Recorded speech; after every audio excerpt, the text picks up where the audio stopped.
Hey everybody, MorbTron here.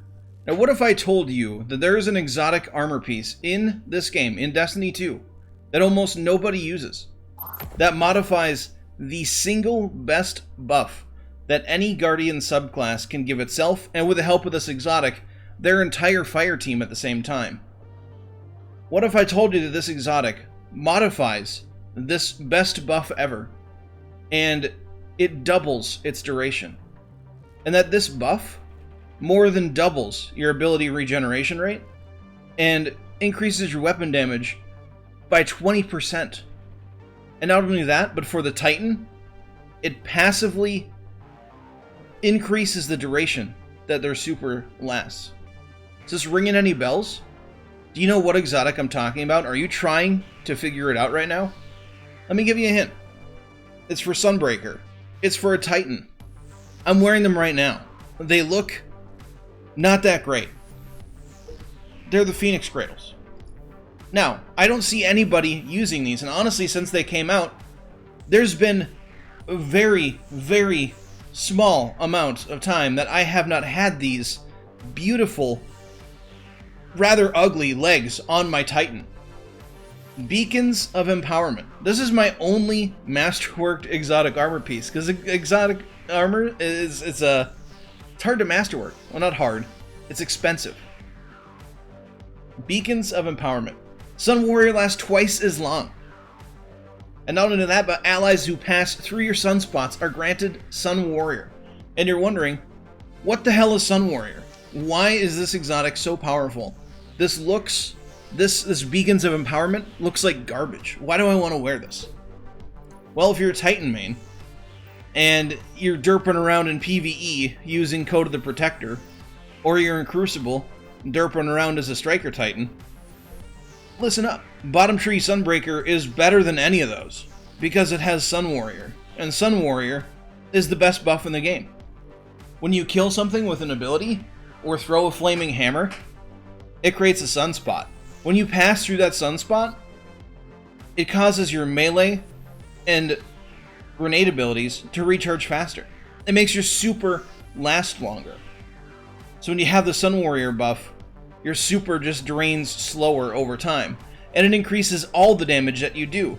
So not only does it increase your weapon damage, it increases your grenade damage, it increases your melee damage, it increases your super damage. You do not want to be using your super and not have the Sun Warrior buff on you at the same time.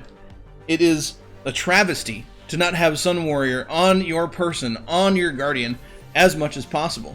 If you're in a strike, you're in a nightfall, throw a flaming hammer at a friend, because they will thank you, and you will have that buff for yourself. But don't take that from me, right? So we got our friends here, right? We got our simulated thrall, we got an acolyte over there, and we got a knight, right? Look at this weapon damage, 25-15, right? We're gonna give this thrall.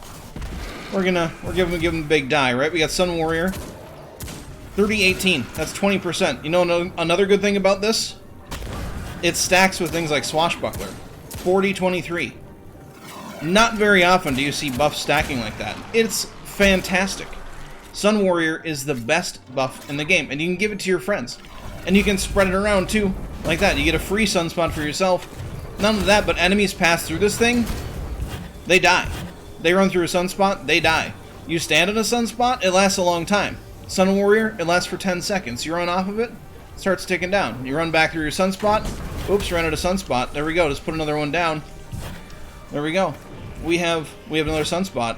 Our Sun Warrior buff is increased. It's the best buff in the game. And another thing about sunspot is if you have the Sun Warrior perk on you, and you get a kill in the Crucible, one single Guardian, there's another sunspot.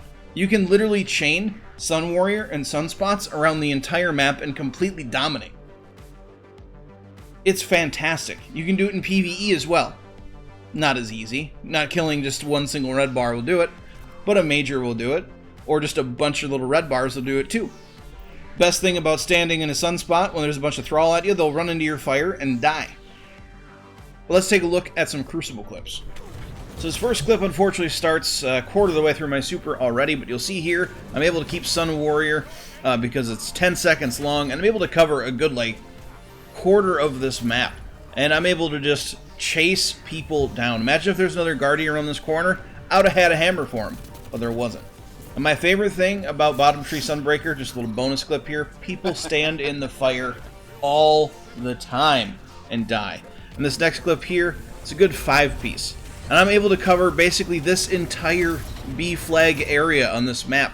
I can cover so much ground. And you'll see here, I'm chasing people down, I'm missing hammer throws, and I'm still able to get 5 kills with the super.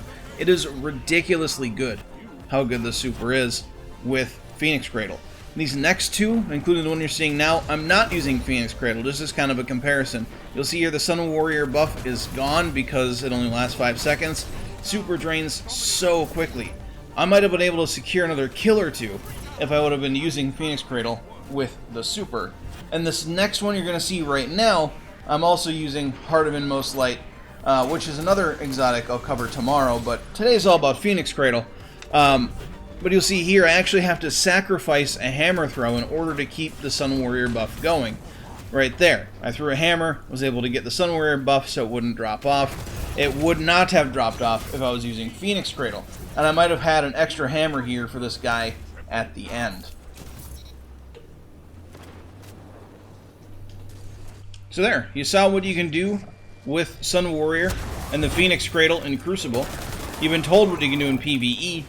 Did you also know that if you kill somebody and you create a sunspot, or you have Sun Warrior and you kill somebody with an ability, you regen health?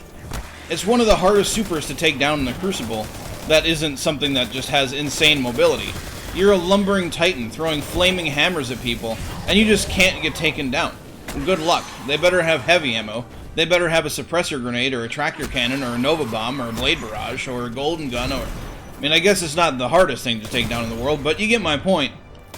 For a lumbering titan super that's slow, it's a big target. You know, I'm a titan. I got broad shoulders. It's just the best exotic ever. Tell me right now in the comment section down below, why don't you use this exotic? Why are you wrong? You know? Are you a Warlock main? Too damn bad. Now you're going to be a Titan main. And now you're going to be a Sunbreaker like me. But that's it. That's it for this video. Tomorrow I'm going to be going over Sunbreaker in general, and why I believe Bottom Tree Sunbreaker is the best Sunbreaker, and you literally cannot change my mind. But there'll be more on those reasons why tomorrow, and I'll go over my general build for both Crucible, PvE, different weapon types, that sort of thing.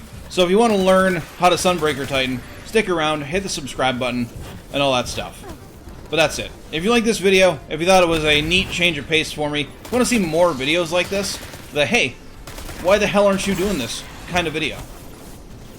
Hit the subscribe button, hit the like button, let me know that you liked it down in the comment section. But that's it for this video. So don't forget to have a good day, everybody. And I will catch you all, well, tomorrow, and next time, and the day after that. Duh.